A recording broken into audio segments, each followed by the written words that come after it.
Magandang umaga. Narito na ang PTV Balita ngayon. Nakapagtala ng pyroclastic density current o uson ang Bulkang Mayon kaninang umaga. Ayon sa PHIVOLCS, naitala ito sa pagitan ng 7:19 a.m. at 7:26 a.m. sa southwestern slopes ng bulkan. Sa ngayon ay nananatili pa rin sa Alert Level 3 ang bulkan at mahigpit na ipinagbabawal ang pagpasok sa 6-kilometer permanent danger zone. Samantala, nakapagtala rin ng ash emission ng Bulkang Kanlaon kaninang 5:32 a.m. at 6:01 a.m. Naitala ang taas ng plume nito ng hanggang 800 metro mula sa crater. Sa ngayon ay nananatili sa Alert Level 2 ang Bulkang Kanlaon. Puspusan ang pamamahagi ng tulong ng DSWD sa mga kababayan natin sa Albay na apektado ng pag-aalburuto pa rin ng Bulkang Mayon.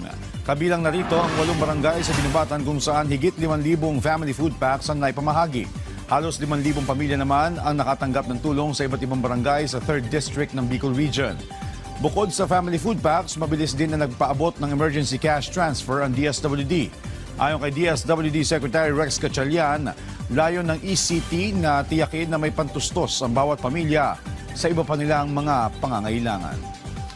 Ngayong araw, mag-financial assistant po tayo at ito ho ang instruction ng ating Pangulo. Pinapunta ho ako ng Presidente dito para una, ipaalam ho sa inyo na hindi namin ho kayo nakakalimutan. Makakala nyo na dahil busy ho kami sa pagtulong sa mga transpo sector natin, di ba? Alam nyo naman, may energy emergency. Baka isipin nyo, nakalimutan na namin yung mga evacuees dito sa Mayon. Hindi ho. Alinsunod sa utos ng ating Pangulo, Pangulong BBM, sisiguraduhin namin na nakakatulong pa rin ho kami sa inyo. Medyo kailangan na rin ng tulong pinansyal para makabili tayo ng iba pang mga gamit na hindi natatagpuan doon sa kahon na yun. Hindi ito ang una at huli. Sisiguraduhin namin na habang nandito kayo sa loob ng evacuation center, ay patuloy namin kayong susubaybayan hindi lang sa pagkain kundi sa tulong pinansyal.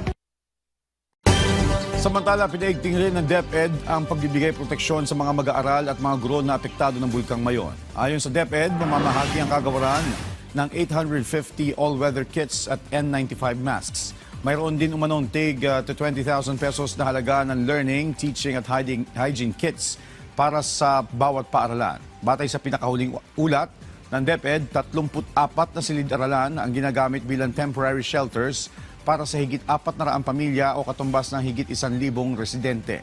Pinatitiyak naman ng DepEd sa mga field office na nasa ligtas na lugar ang learning materials, records at mga kagamitan ng mga paaralan. Binigyan din ni Education Secretary Sonny Angara na mahalagang matiyak ang edukasyon ng mga kabataan sa kabila ng sakuna. At yan ang mga balita sa oras na ito. Para sa iba pang updates, i-follow at ilike kami sa aming social media platforms at PTVPH. Ako po si Joshua Garcia para sa Pambansang TV sa Bagong Pilipinas.